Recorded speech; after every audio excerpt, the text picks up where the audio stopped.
The distress signal crackled through the quantum communication array at Luna Station, its alien harmonics translated by the universal decoder into desperate words that chilled Admiral Sarah Chen to the bone.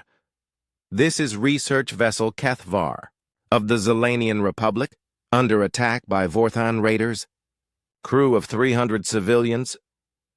Coordinates follow. Any sentient species receiving this transmission, please respond. We are dying." The signal cut to static, leaving the command center in stunned silence. Chen stared at the holographic display showing the source location. A system 47 light-years away, well beyond the established borders of known space. "Ma'am," Lieutenant Rodriguez spoke hesitantly, "the Zelanian Republic. They're the ones who refused our diplomatic overtures 5 years ago. Called humans primitive warmongers, if I recall correctly." Chen's jaw tightened. She remembered the insult well. The Zelanians had been among the most vocal critics when humanity first ventured into interstellar politics, dismissing Earth's military capabilities as barbaric and unnecessary in their civilized galaxy. "Orders, Admiral?" asked Commander Burke, her tactical officer. Chen looked around the command center, seeing the faces of her crew, men and women who had sworn an oath to protect not just humanity, but the ideals of freedom and justice that Earth represented among the stars. The same ideals that other species often mocked as naive. "How many ships can we scramble?" she asked. "The entire Third Fleet is on standby," Burke replied immediately. 12 battleships, 6 carriers, and support vessels. We could have them, ready for jump in 2 hours. "Ma'am," Rodriguez interjected, "that's a massive deployment for a species that considers us enemies." Chen stood slowly, her hands clasped behind her back as she walked to the viewport overlooking the lunar surface. Earth hung in the distance, blue and beautiful, a world that had known war, suffering, and the hard-earned wisdom that came from learning to protect the innocent. "Lieutenant," she said quietly, "when someone sends a Mayday, you don't ask about their politics first."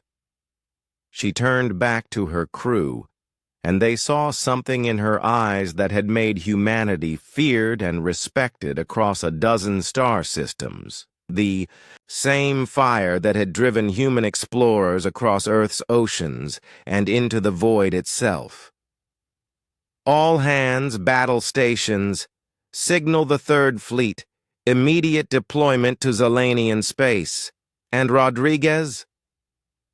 She fixed her communications officer with a steady gaze. "Send a message to the Zelanian government. Tell them Earth is coming." 3 hours later, the combined might of Earth's Third Fleet translated out of hyperspace in a blaze of exotic particles and twisted space-time. 12 massive battleships, their hulls scarred from previous conflicts, hung in formation around. 6 fleet carriers that immediately began disgorging fighter wings. The scene that greeted them was carnage. The Zelanian research vessel, a graceful construct of living metal and crystalline technology, was surrounded by the angular, predatory ships of the Vorthan Syndicate. The raiders were already stripping the disabled vessel, their boarding pods attached like mechanical parasites. "Admiral," the sensor operator reported, "I'm reading 17 Vorthan vessels, including 3 heavy cruisers. The research ship's life support is failing." Chen nodded grimly. The Vorthans were well-known pirates who preyed on the galaxy's peaceful species, growing fat on the naivety of civilizations that had forgotten the necessity of strength. "Signal the Vorthan fleet," she ordered.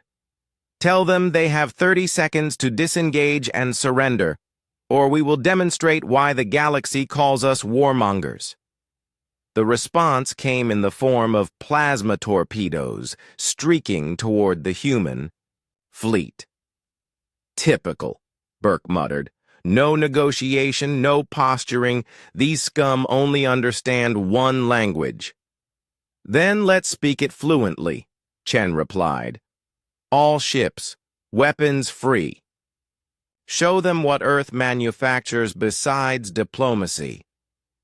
What followed was not a battle. It was an education. Human military doctrine had been forged in the crucible of 1,000 wars, refined by species that had survived by learning to kill efficiently and protect fiercely.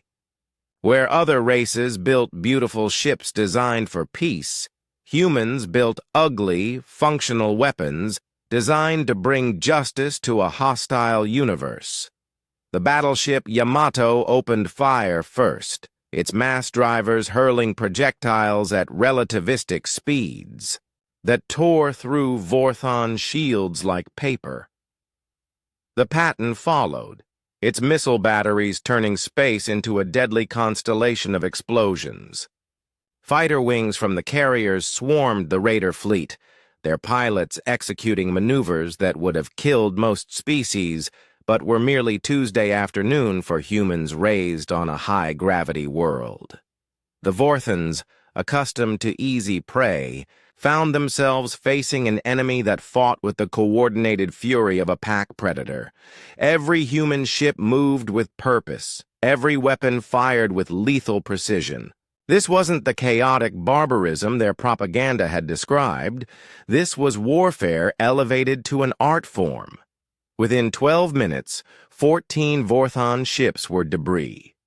The remaining 3 heavy cruisers attempted to flee, but human pursuit ships were already in hyperspace, hunting them down with the relentless patience of apex predators. As medical teams from the human fleet transferred wounded Zolanians to state-of-the-art trauma centers, Admiral Chen received a transmission from the research vessel's captain, a tall, crystalline being whose voice carried harmonics of shame and gratitude.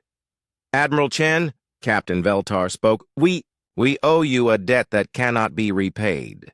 Your people came to aid those who had spurned them. Chen smiled, thinking of the young sailors and Marines who had risked their lives for strangers who had called them primitive. Captain, where I come from, we have a saying, no one fights alone. Your politics don't matter when your people are in danger. But why? Veltar asked.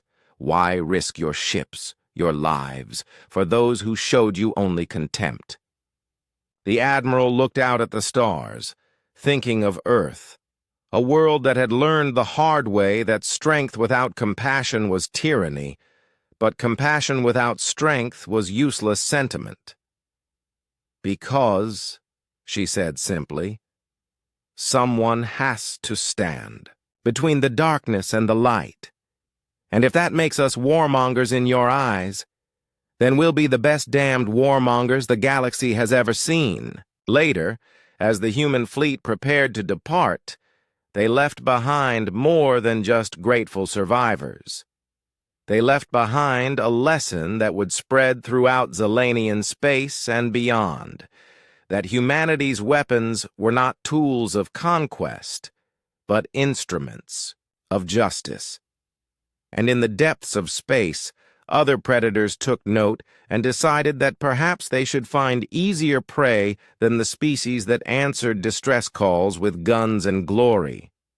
The galaxy had learned something important that day. Humans didn't fight because they were primitive. They fought because they were civilized enough to know that some things were worth fighting for.